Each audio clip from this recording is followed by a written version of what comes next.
el tema de hoy, es una pregunta. ¿Existe diferencia entre el Dios del antiguo pacto y el Dios del nuevo pacto? Un tema muy interesante y muy pertinente. Muchas personas hoy en día no han podido evaluar adecuadamente la realidad de lo que significa la ira de Dios. Ellos han reemplazado esta verdad y los enunciados claros de Dios por las emociones y los sentimientos humanos. Se ha generalizado en el pueblo una actitud de permisividad, de negligencia, de tolerancia indiscriminada. Los cristianos cómodamente se relajan en presencia del pecado y del desafío abierto a las leyes de Dios, porque después de todo, nadie es perfecto. Pero solamente la palabra de Dios puede proveernos una descripción balanceada y saludable de los atributos personales de Dios. Solamente la Biblia puede mostrarnos la interacción adecuada entre el amor de Dios y la misericordia de Dios, así también como la ira y la cólera de Dios. Las iglesias pierden muchas veces su sentido de temor y diligencia en proveer a los miembros rebeldes y no evangelizados con los verdaderos antídotos que da la palabra de Dios para su condición perdida. En este contexto se han levantado voces que se enfocan casi exclusivamente en el amor de Dios.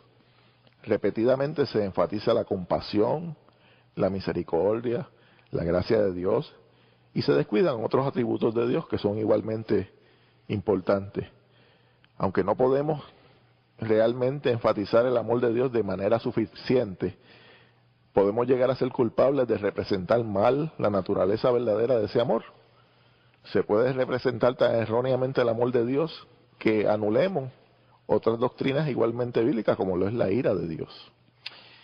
Eso es así, Jaime, fíjate, y mientras tú hablabas, yo hacía memoria de este concepto que la gente tiene de Dios, de un viejito con una bata blanca, sentado en una silla, una barba blanca, que es bien bueno, y es un tipo Santa Claus. Bonachón. Sí, el viejito regalón, ¿verdad? Tipo Santa Claus que no le hace nada mal a nadie, que está ahí para ayudarnos, para darnos cosas buenas a todos, que es imposible que él pueda condenar a alguien, que es imposible que él pueda airarse, pero tú dijiste algo muy importante, y extremadamente importante. Dios tiene unos atributos, y todos los atributos de Dios, como Dios, y todos estamos de acuerdo con esto, todos los que tenemos alguna creencia en Dios, ¿verdad?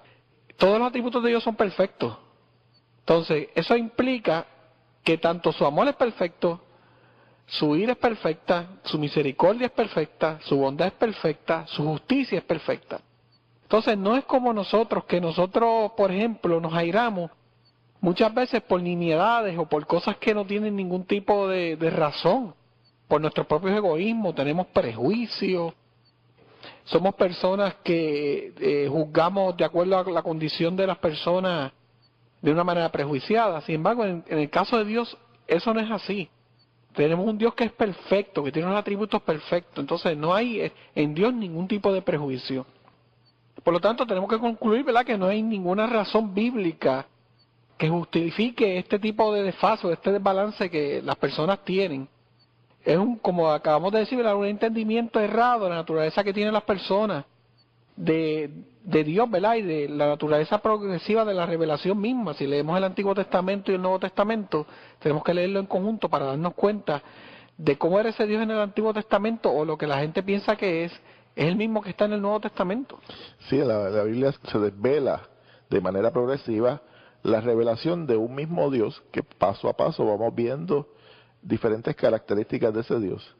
Y en el Nuevo Testamento se hace tan y tan completo como que entendemos ya la Trinidad de Dios, que en el Antiguo Testamento no se manifiesta esa expresión de Dios. Pero eso puede ser una de las razones, no necesariamente razones bíblicas, sino explicaciones de por qué la gente, al ver ese desarrollo, ese devenir, no pueden entender bien a Dios en todo lo que significa. Y desde luego hay algo que agrava esa situación, que es el pecado. Nosotros tenemos una condición pecaminosa que no nos permite a nosotros recibir esa revelación de Dios, ¿verdad? A menos que Dios haya escogido a la persona y le haya revelado a esa persona específicamente, ¿verdad?, lo que Él ha revelado en su palabra. También se agrava la situación es un tema sumamente complicado, es sumamente desagradable. ¿A quién le gusta hablar de la ira, verdad? Es el tema probablemente más desagradable que hay en la Biblia. Y hay personas que les gustaría que desapareciera toda referencia de ese tema en la Biblia. Nadie quiere ser objeto de la ira de Dios, y mucho menos una ira que concluirá con un castigo eterno. Por esa razón, ¿verdad?, se nos dificulta ser compatible el amor con la ira. Y nos parece que es una cuestión ilógica, ¿verdad?, que hay un Dios de amor, que como dije al principio, ¿verdad?, un Dios tan bonachón como nos han pintado, y que vaya a castigar a las personas que son pecadoras. Nos parece una cosa irracional que Dios puede estar amando y tener a la misma vez ira, ¿verdad?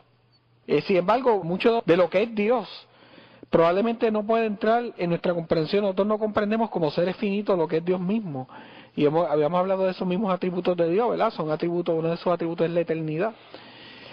Y la gente lo que se hace es que se construyen unas ideas fragmentadas y bien acomodaticias de la naturaleza de Dios, que es una naturaleza inmutable, y del carácter de Dios, que es un carácter que es santo. Dios no puede tolerar el pecado. Por esa razón fue que Satanás fue expulsado del cielo, porque en el cielo no puede haber pecado. La clase de Dios que le agrada a las personas y de la que se habla es del Dios que habla de amor. Idealizan a un Dios a tal grado que les parece imposible, ¿verdad?, pensar que Dios pueda ser capaz de manifestarle algún tipo de ira. Y la referencia que nosotros tenemos inmediata a la ira es la humana, que no se compara, como ya hemos dicho, ¿verdad?, con la ira divina. La ira divina y el enojo humano, ¿verdad?, tiene unas características bastante particulares. ¿Tú podrías abundar en términos de eso? Sí, el enojo y la furia humanos no pueden ser utilizados, hermanos, como modelo de referencia para interpretar y entender la ira de Dios, lo que la Biblia menciona como la ira de Dios.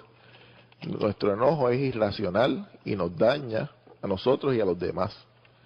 Es egoísta, ¿verdad? Expresa nuestra pérdida de autocontrol, nuestra falta de dominio, nuestras emociones, refleja nuestro deseo de controlar a los demás a cualquier costo.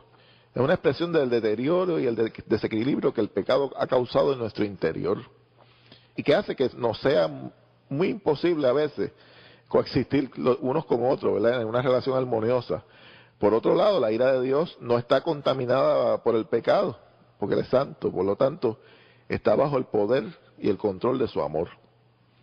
Y eso es un poco lo que hace que nosotros a veces no podamos entenderlo. Su primera intención, hermano, es restaurar, es sanar, procurando que todo el orden de su creación se restaure. Por causa de la condición moral nuestra, ¿verdad?, la raza humana merece realmente ser objeto de la ira de Dios. Y al establecer esto la Biblia, de hecho nos recordamos de pasajes como en Romanos, al principio, en el primer capítulo, que dice que la ira de Dios se revela contra todo aquel que atenta contra la voluntad de Dios, ¿verdad? Las palabras que usa son palabras que nos suenan fuertes, claro, como tú mencionabas, pero son palabras certeras que tienen su propia razón de ser. O sea, la ira de Dios no la podemos comparar con la ira del hombre. Y en la historia de la iglesia, ¿verdad?, de la teología, se dieron situaciones sobre todo esto que queremos que tú abundes un poco sobre ella. ¿Cómo no? Mire, casi todas las herejías que existían en la antigüedad han resurgido y siguen viviendo a través de los tiempos, pero con diferentes nombres. Porque el hombre pecador siempre está buscando algo nuevo.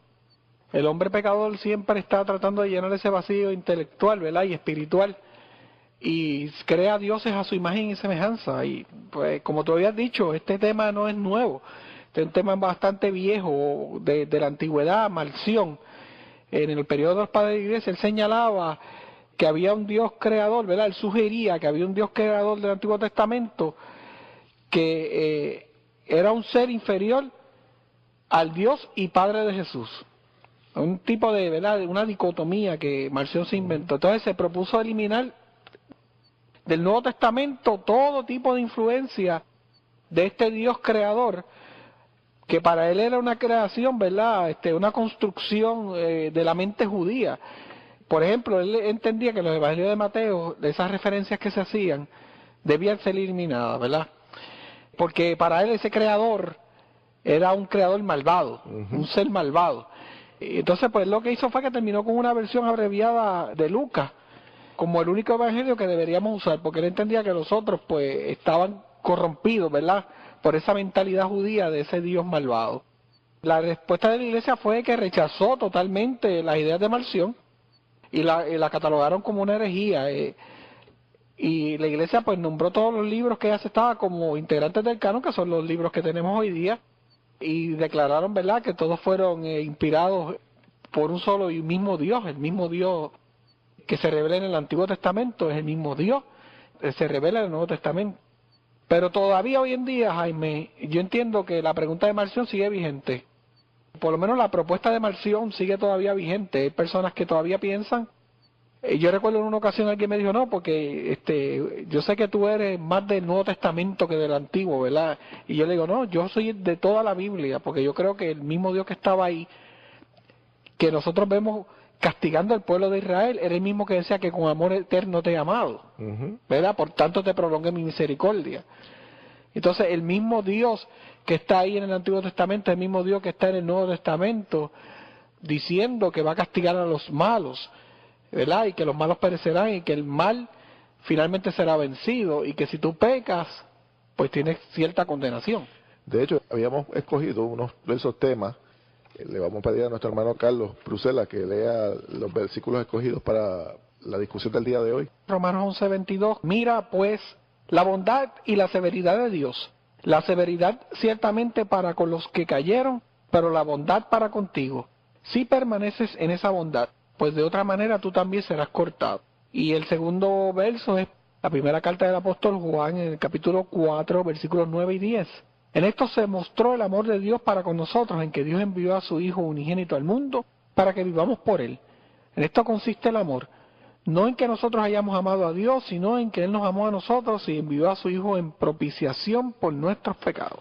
A la luz de la escritura, de estos pasajes, nos resulta teológicamente imposible entender la dicotomía, la diferenciación que se hace de un Dios bueno en el Nuevo Testamento y un Dios malo, un Dios castigador en el Antiguo. Hay una imposibilidad teológica detrás de todo esto, puesto que Dios es inmutable. Eso se hace claro a través de todas las escrituras.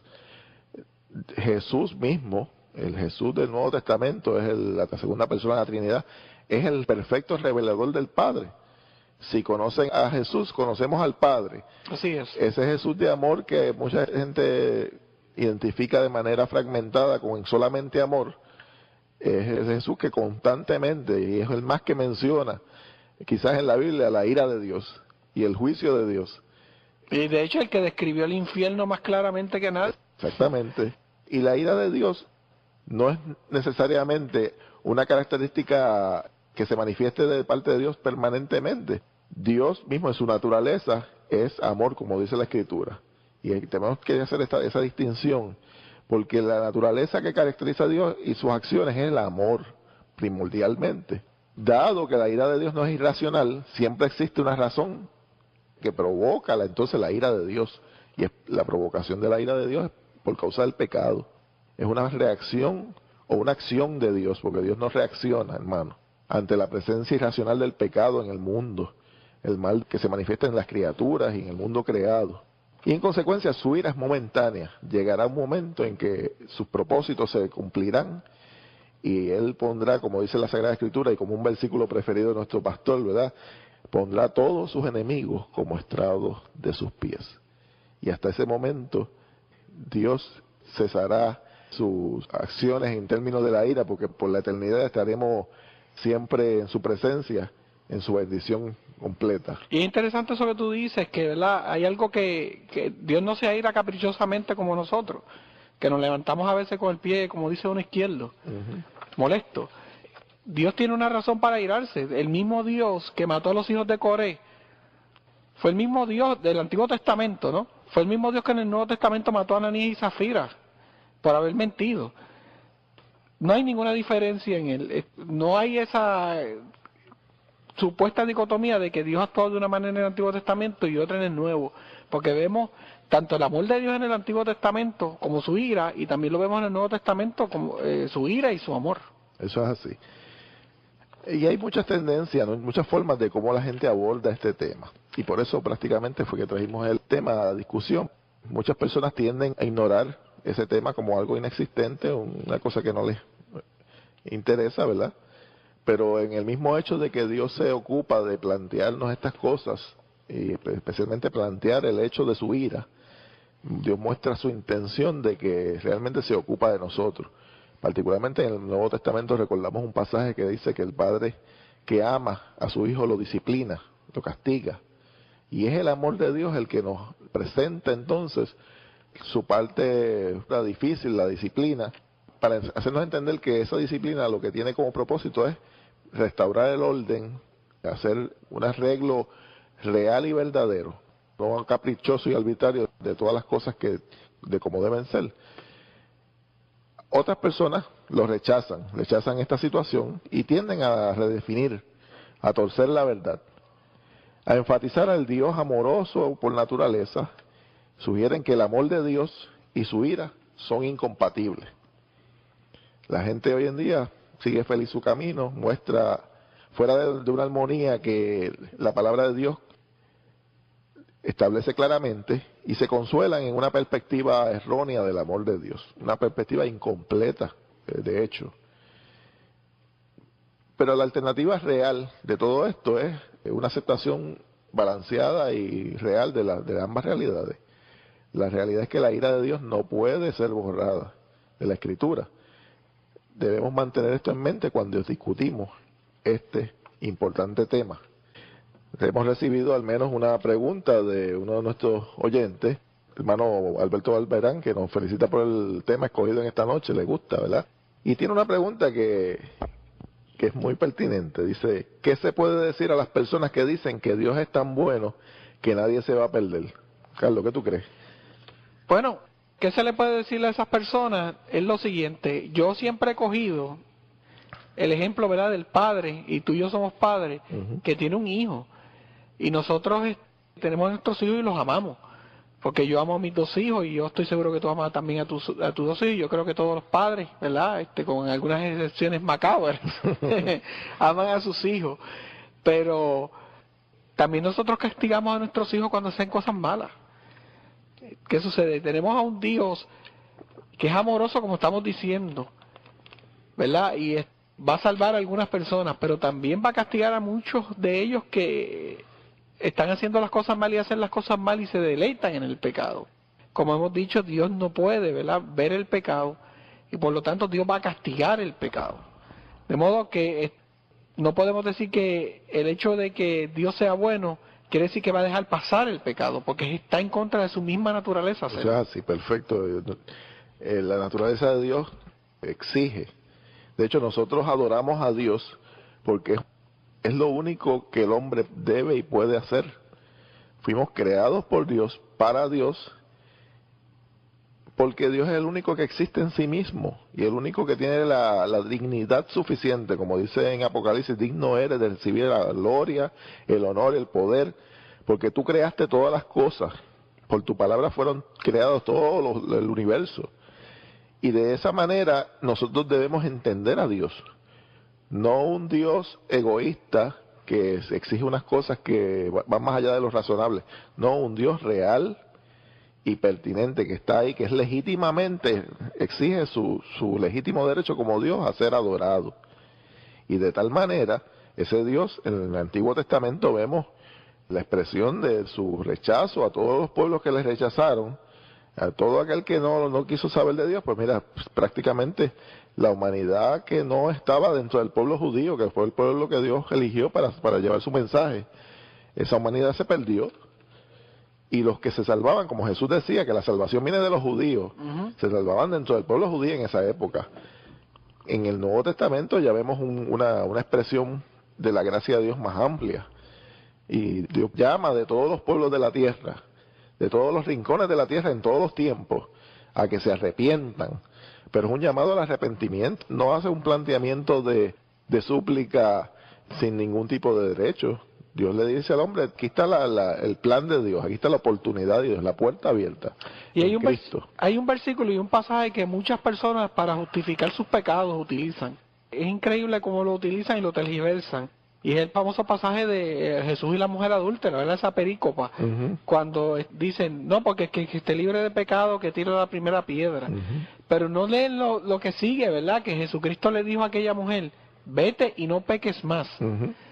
Cristo está haciendo una advertencia, ¿verdad? Y es la siguiente, ok, tú no puedes condenar a tu prójimo porque tú eres pecador como él. Pero si tu prójimo o tú siguen pecando, van a ir al infierno. No puedes continuar en tu pecado.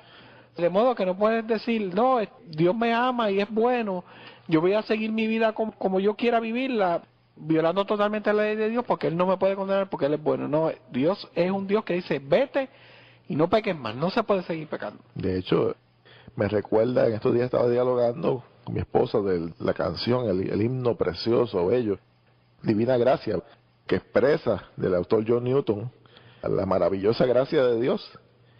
Pero cuando la gente se enfoca en lo que es la gracia de Dios, no ve a veces el trasfondo de quién es el escritor de ese himno. El escritor fue un esclavista, de hecho una persona que buscaba esclavos en África, y durante años tuvo esa situación hasta que Dios lo llamó y se arrepintió de manera dramática. Y él escribe ese himno en el entendimiento de que él era el pecador más pecador de todos los pecadores. Hay una película, maravillosa gracia, Amazing Grace, que define ese personaje en esa película, y uno se da cuenta, el actor muestra de manera tremenda el drama que sentía de la carga del pecado que él sabía que había, el arrepentimiento por los pecados que había cometido. De hecho, hay una pregunta que nos llega de súbito, ¿verdad? ¿A qué pecado se refieren ustedes cuando hablan de pecado? Yo le voy a contestar. Bueno, pecado en la Biblia es la condición pecaminosa, la naturaleza pecaminosa del hombre. No podemos diluirnos en pensar en pecados específicos, aunque el pecado tiene muchas manifestaciones específicas y la Biblia las detalla en muchas listas que hay en la palabra de Dios. Y tenemos que hacer esa distinción porque no podemos confundir la condición pecaminosa del hombre, que es la condición que en realidad le inhabilita para acercarse a Dios, con pecados específicos. No la podemos limitar a que pues, estamos condenando pecados específicos, no estamos condenando o estamos señalando esa naturaleza pecaminosa que obliga a que el primer planteamiento de Juan el Bautista y de Cristo al empezar el ministerio era arrepentidos porque el reino de los cielos se ha acercado. Es un llamado al arrepentimiento, del reconocer que somos pecadores, que en nuestro devenir en la vida seguiremos siendo pecadores hasta que el Señor nos llame, ¿verdad? Y esa es una de las paradojas bíblicas que quizás en algún momento podamos tocar, el contraste ese que existe, que somos pecadores y santos y escogidos justos a la misma vez, ¿verdad? Seguimos con nuestro tema en esta noche. Y vamos a pasar en este momento a dialogar un poco, para finalizar, de lo que la Biblia afirma sobre estas cosas que hemos hablado. En la Biblia se establece una unidad orgánica. Tanto el Antiguo como el Nuevo Testamento hablan del mismo Dios. De hecho, en el Antiguo Testamento se ven maneras claras la expresión del amor de Dios. Te voy a pedir, Carlito, que nos lea el versículo en Éxodo 34, del 6 al 7. ¿Cómo no? Ese versículo dice, y pasando Jehová por delante de él, proclamó, Jehová, Jehová, fuerte, misericordioso y piadoso, tardo para la ira y grande en misericordia y verdad, que guarda misericordia a millares, que perdona la iniquidad, la rebelión y el pecado. Tremendo. Tremendo versículo, un versículo, ¿verdad?, que expresa diáfanamente el amor de Dios en el Antiguo Testamento. Y en otros pasajes de las Sagradas Escrituras, en el Antiguo Testamento, vemos claramente, por ejemplo en Oseas, cómo he de dejarte. Le expresa a Dios a su pueblo, ¿verdad? Dios se expresa de maneras tan y tan cercanas al pueblo. Y se ve en los profetas, particularmente el sufrimiento de Dios al ver a su pueblo alejado. No se nos plantea en el Antiguo Testamento un Dios insensible y que hace planteamientos de ira sin razones. Dios tenía sus razones para estar airado con el pueblo de Israel particularmente, porque era el pueblo que había tenido la bendición de haber recibido la revelación de la palabra, de Dios mismo revelándosele a ese pueblo, y no solamente revelándose de maneras habladas, escritas, se le había manifestado en muchas ocasiones de maneras visibles, como en el Éxodo, que había una nube que estaba por el día guiando al pueblo de Israel, y por la noche había una llama de fuego. Y vemos también a Dios abriendo el mar rojo, abriendo el maná en el desierto. El maná en el desierto durante un montón de años, 40 años, estuvieron comiendo comida de parte de Dios. O sea, es más, mira, la manifestación yo creo más grande de Dios, del amor de Dios, fue hecha cuando Dios a su único hijo para que muriera por nosotros. Esa es la manifestación más grande, y esa manifestación ya estaba anunciada en el Antiguo Testamento desde Génesis 3:15. De hecho, tenemos un sistema sacrificial de expiación por los pecados que se manifiesta en el Antiguo Testamento de manera, una realidad palpable y sumamente dramática, porque el sacrificio de animales era algo sumamente dramático, ¿verdad? Y era una expresión de que nuestro pecado tenía costo de sangre, costaba la muerte de esos animales. En el Nuevo Testamento, aquello que era la sombra y el tipo de lo que era el Mesías que habría de venir, en el Nuevo Testamento ya tenemos a nuestro Mesías, al Salvador del mundo, que se convierte en un perfecto sumo sacerdote y que intercede actualmente por nosotros, pero en un momento particular se convierte en el sacrificio en el que se dio a sí mismo por nuestros pecados. Totalmente hombre, totalmente Dios, así perfecto en todo sentido, que vino no a condenar el mundo, como se dice en Juan, sino Él no vino a condenar el mundo, vino a salvar a todo aquel que cree en Él. Y desde ese punto de vista, en el Antiguo Testamento se hace claro el amor de Dios, pero en el Nuevo no se oculta la ira de Dios. Eso es así, muy claramente está expresada. Y hay un versículo que yo quiero, ¿verdad?, leer, que se encuentra en el libro de Hebreos, que dice: porque si pecáramos voluntariamente después de haber recibido el conocimiento de la verdad, ya no queda más sacrificio por los pecados, sino una horrenda expectación de juicio y de hervor de fuego que ha de devorar a los adversarios. El que viola la ley de Moisés por el testimonio de 2 o 3 testigos muere irremisiblemente. ¿Cuánto mayor castigo pensáis que merecerá el que pisoteara al Hijo de Dios y tuviere por inmunda la sangre del pacto en la cual fue santificado, e hiciere afrentar al Espíritu de gracia? Pues conocemos al que dijo: mía es la venganza y yo daré el pago, dice el Señor. Y otra vez el Señor juzgará a su pueblo. Horrenda cosa es caer en manos del Dios vivo. Y eso se encuentra en el libro de Hebreos capítulo 10, desde el versículo 26 al 31. Una manifestación clara del juicio y de la ira de Dios en el Nuevo Testamento. Y es interesante que para muchas personas les parece, muchos de los que no leen la Escritura en el Nuevo Testamento, se sorprenderán de que hayan pasajes como este en la Escritura, un pasaje tan dramático, ¿verdad? Horrenda cosa es caer en manos de un Dios vivo. Y es que el autor de los Hebreos estaba muy claro de que las personas a quienes se dirigía el libro de los Hebreos particularmente eran hebreos que habían conocido el Evangelio y sabían el Dios vivo que estaba ahí, tenían un conocimiento ya previo desde el punto de vista de su conocimiento previo judaico, y en aquella época se daba el fenómeno de que habían personas que salían de ser judíos a hacerse cristianos, y en algún momento tenían la lucha de si de verdad había hecho la decisión correcta y volvían de nuevo al judaísmo. Y ese fenómeno se ve dramático en la Escritura cuando se dice: mire, ustedes no pueden estar echándose para atrás. O sea, Dios le hizo su oferta a la gente en el Antiguo Testamento y se las está haciendo ahora a ustedes la oferta ya completa. O sea, así. Ya llegó el Mesías fue entregado por nosotros.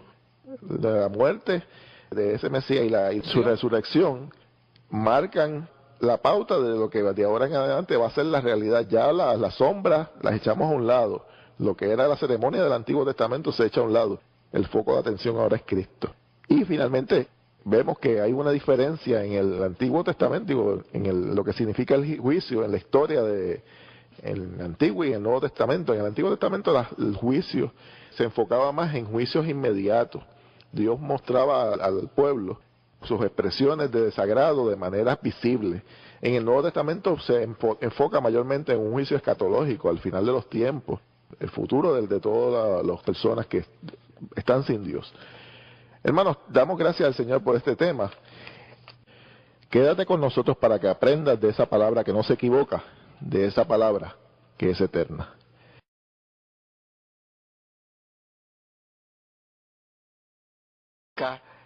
Que es bien bueno, y es un tipo Santa Claus. Bonachón. Sí, el viejito regalón, ¿verdad? Tipo Santa Claus que no le hace nada mal a nadie, que está ahí para ayudarnos, para darnos cosas buenas a todos, que es imposible que él pueda condenar a alguien, que es imposible que él pueda airarse. Pero tú dijiste algo muy importante, y extremadamente importante. Dios tiene unos atributos, y todos los atributos de Dios, como Dios, y todos estamos de acuerdo con esto, todos los que tenemos alguna creencia en Dios, ¿verdad?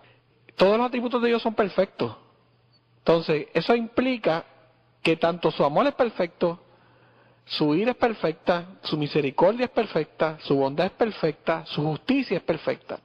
Entonces, no es como nosotros, que nosotros, por ejemplo, nos airamos muchas veces por nimiedades o por cosas que no tienen ningún tipo de razón, por nuestros propios egoísmos, tenemos prejuicios, somos personas que juzgamos de acuerdo a la condición de las personas de una manera prejuiciada. Sin embargo, en el caso de Dios, eso no es así. De Dios.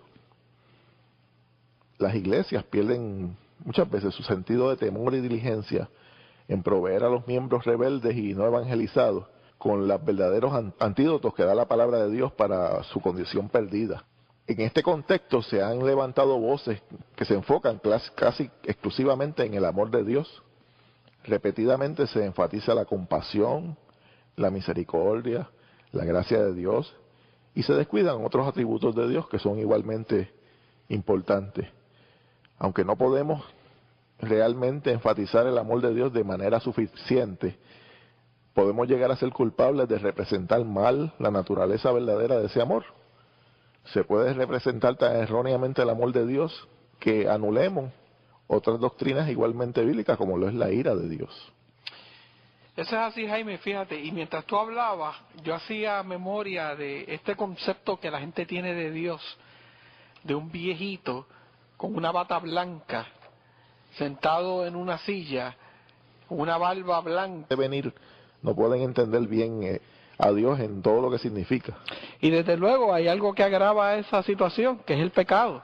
Nosotros tenemos una condición pecaminosa que no nos permite a nosotros recibir esa revelación de Dios, ¿verdad? A menos que Dios haya escogido a la persona y le haya revelado a esa persona específicamente, ¿verdad? Lo que Él ha revelado en su palabra.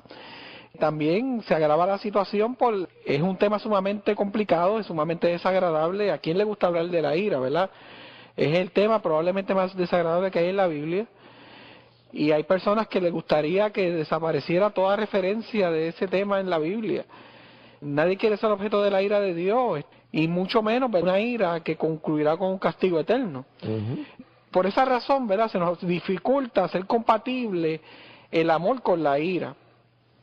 Nos parece que es una cuestión ilógica, ¿verdad?, que hay un Dios de amor, que como dije al principio, ¿verdad?, un Dios tan bonachón como nos han pintado, y que vaya a castigar a las personas que son pecadoras. Nos parece una cosa irracional. El tema de hoy es una pregunta. ¿Existe diferencia entre el Dios del antiguo pacto y el Dios del nuevo pacto? Un tema muy interesante y muy pertinente. Muchas personas hoy en día no han podido evaluar adecuadamente la realidad de lo que significa la ira de Dios. Ellos han reemplazado esta verdad y los enunciados claros de Dios por las emociones y los sentimientos humanos. Se ha generalizado en el pueblo una actitud de permisividad, de negligencia, de tolerancia indiscriminada. Los cristianos cómodamente se relajan en presencia del pecado y del desafío abierto a las leyes de Dios, porque después de todo, nadie es perfecto. Pero solamente la palabra de Dios puede proveernos una descripción balanceada y saludable de los atributos personales de Dios. Solamente la Biblia puede mostrarnos la interacción adecuada entre el amor de Dios y la misericordia de Dios, así también como la ira y la cólera. Tenemos un Dios que es perfecto, que tiene unos atributos perfectos, entonces no hay en Dios ningún tipo de prejuicio.